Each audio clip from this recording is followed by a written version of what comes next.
Hello friends, आपका स्वागत है हमारे चैनल में।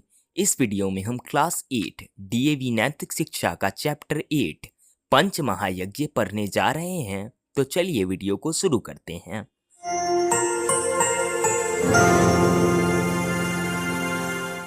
शास्त्रों में 4 प्रकार के कर्म बताए गए हैं: नित्य कर्म, नैमित्तिक कर्म, काम्य कर्म और निषिद्ध कर्म।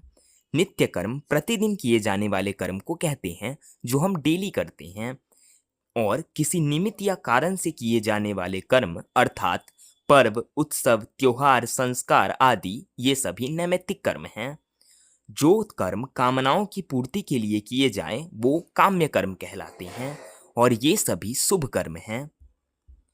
अशुभ कर्म निषिद्ध कर्म कहे जाते हैं। गौ हत्या, धोखा, देशद्रोह ये सभी निषिद्ध कर्म हैं और शास्त्र ऐसे कर्मों को करने को मना करता है। इन कर्मों में से पंच महायज्ञ का संबंध नित्य कर्म से है और ये हमें जरूर करना चाहिए।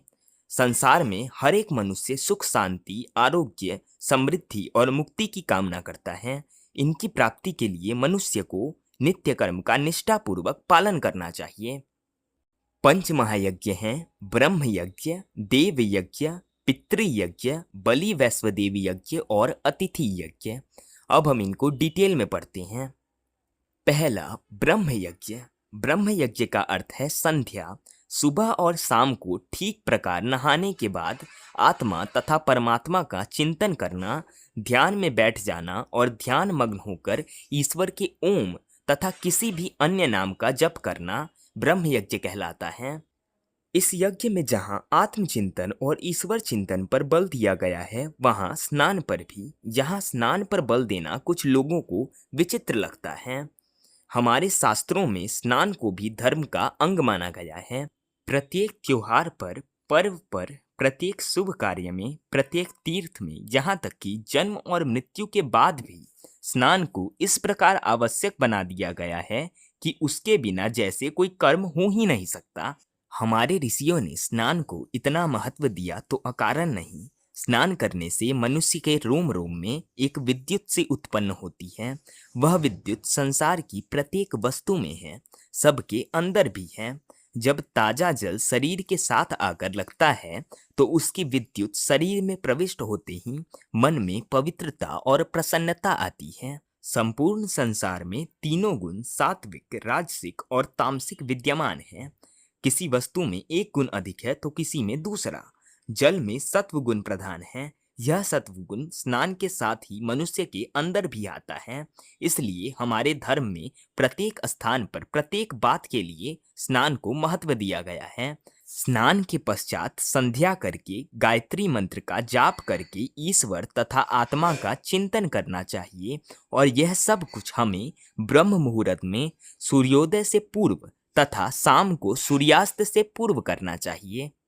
दूसरा यज्ञ है देव यज्ञ। इसकी उपासना देवताओं की पुष्टि अर्थात पर्यावरण की शुद्धि के लिए किया जाता है।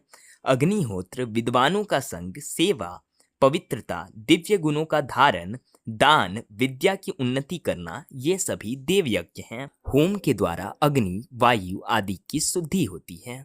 हवन कुंड में आहुति डालने के पश्चात आहुति जलती है और जलने के साथ ही उसके 3 रूप हो जाते हैं। पहला रूप राख है, जो अग्नि शांत हो जाने के पश्चात हवन कुंड में रह जाता है। दूसरा रूप इसकी सुगंध और इन वस्तुओं का गुण है जो आहुति में सम्मिलित था। यह दूसरा रूप सूर्यमंडल में फैल जाता है। इससे अग्नि, जल, वायु, आकाश, पृथ्वी, औषधि, वनस्पति, चंद्रमा, नक्षत्र और सूर्य तथा सभी देवताओं को शक्ति मिलती है। अपनी अपनी आवश्यकताओं के गुण वे ग्रहण कर लेते हैं और प्रसन्न होते हैं और इसका 1000 लाख गुना करके संसार को वापस देते हैं। आहुति का तीसरा रूप इससे भी सूक्ष्म नहीं सूक्ष्म होता है। यह रूप यज्ञ करने वालों के हृदय में जाकर उसके सूक्ष्म शरीर से लिपट जाता है, जो आत्मा के साथ लिपटा हुआ है। यह आत्मा जब स्थूल शरीर को छोड़ती है तो सूक्ष्म शरीर भी आत्मा के साथ जाता है।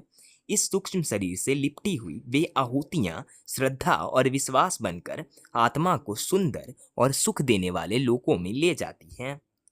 पर्यावरण से संबंध। वेद मंत्रों के उच्चारण, अग्नि और आहुतियों का प्रभाव पर्यावरण पर भी पड़ता है। अग्निहोत्र में वृष्टि, वर्षा और जल की शुद्धि होकर वृष्टि द्वारा संसार को सुख प्राप्त होता है। इसका मतलब है वायु का श्वास, स्पर्श, खान पान से आरोग्य, बुद्धि, बल और पराक्रम बढ़ के धर्म, अर्थ, काम और मोक्ष का अनुष्ठान पूरा होना। विज्ञान और यज्ञ। वैज्ञानिक आजकल यज्ञों की व्यवहारिक उपयोगिता पर अर्थात पर्यावरण प्रदूषण, अतिवृष्टि, आंधी तूफान आदि से सुरक्षा, वनस्पति व अनाज आदि की सुरक्षा व वृद्धि विषयक खोजने में लगे हैं। अग्निहोत्र वैदिक होम का सबसे छोटा रूप है। अग्निहोत्र की पवित्र अग्नि प्राकृतिक सिद्धांतों पर आधारित है। वैज्ञानिकों के अनुसार जहाँ भी यज्ञ किया जाता है वहाँ के वातावरण में एक विशेष प्रभाव फैल जाता है। तीसरा यज्ञ है पितृयज्ञ। यह भी नित्य कर्म है। इसका अर्थ बस पिता की सेवा करना नहीं है, बल्कि इसका अर्थ है माता पिता, सास ससुर, साधु महात्मा, गुरुजन एवं अन्य वृद्धजनों की सेवा करना। इस सेवा से उनका आशीर्वाद मिलता है, आशीर्वाद से सुख मिलता है और उन्नति होती है। मनुस्मृति में लिखा है, अभिवादनशीलस्य नित्यं वृद्धोपसेविनः चत्वारि तस्य वर्धन्ते आयुर्विद्या यशोबलम। अर्थात जो अभिवादनशील है और वृद्धों की नित्य सेवा करता है उसके आयु, विद्या, यश और बल में वृद्धि होती है। और महाभारत के यक्ष युधिष्ठिर संवाद में भी युधिष्ठिर ने कहा है कि वृद्धों की सेवा करने से मनुष्य आर्य बुद्धि वाला होता है। हमारे साहित्य ने माता को तीर्थ कहा गया है।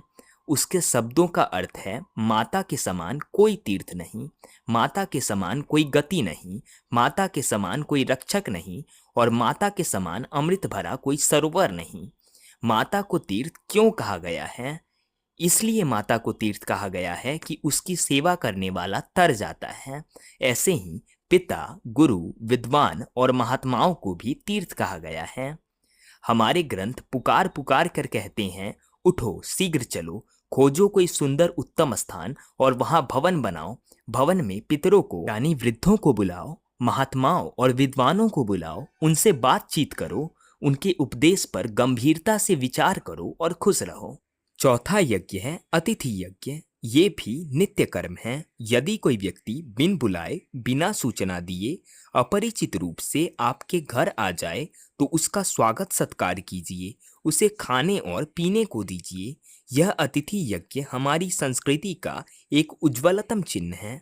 आज भी देश के कई भागों में अतिथि के लिए प्यार और सम्मान की भावना विद्यमान है। राजा रंती देव इस यज्ञ के आदर्श माने जाते हैं। उन्होंने 40 दिन भूखे रहकर भी अतिथि सत्कार किया था। इस यज्ञ की परीक्षा में उत्तीर्ण होने पर उन्होंने किसी फल की कामना नहीं की, बस उनके मुख से यही निकला, न त्वहं कामये स्वर्गं न राज्यं न पुनर्भवं कामये दुक्तप्तानां प्राणिनामातिनाशनम्। अर्थात नहीं चाहिए मुझे स्वर्ग, नहीं चाहिए राज, नहीं चाहिए मोक्ष। देना चाहते हो दाता तो एक वर दो कि मैं दुखी लोगों के दुखों को दूर कर सकूं। पांचवा यज्ञ है बलि वैश्वदेव यज्ञ। इसको भूत यज्ञ भी कहते हैं। इसका अर्थ है समस्त प्राणियों के कल्याण के लिए प्रयत्न करना, दान देना, सबके लिए प्रार्थना करना। स्वयं भोजन करने से पूर्व यज्ञ की अग्नि में या रसोई के चूल्हे में नमकीन वस्तुओं को छोड़कर मीठा मिले हुए अन्न को उन सब प्राणियों के लिए आहुति देना जो इस विशाल संसार में रहते हैं। चींटियों को आटा, चिड़ियों को चुग्गा, पानी आदि देकर सुखी बनाने का प्रयत्न भी इसी यज्ञ के अंतर्गत है। ये 5 ऐसे कर्म हैं जो प्रतिदिन करने आवश्यक हैं। इन्हें करने में एक दिन की भी रुकावट नहीं आनी चाहिए। तो इस वीडियो में बस इतना ही। मिलते हैं अगले वीडियो में।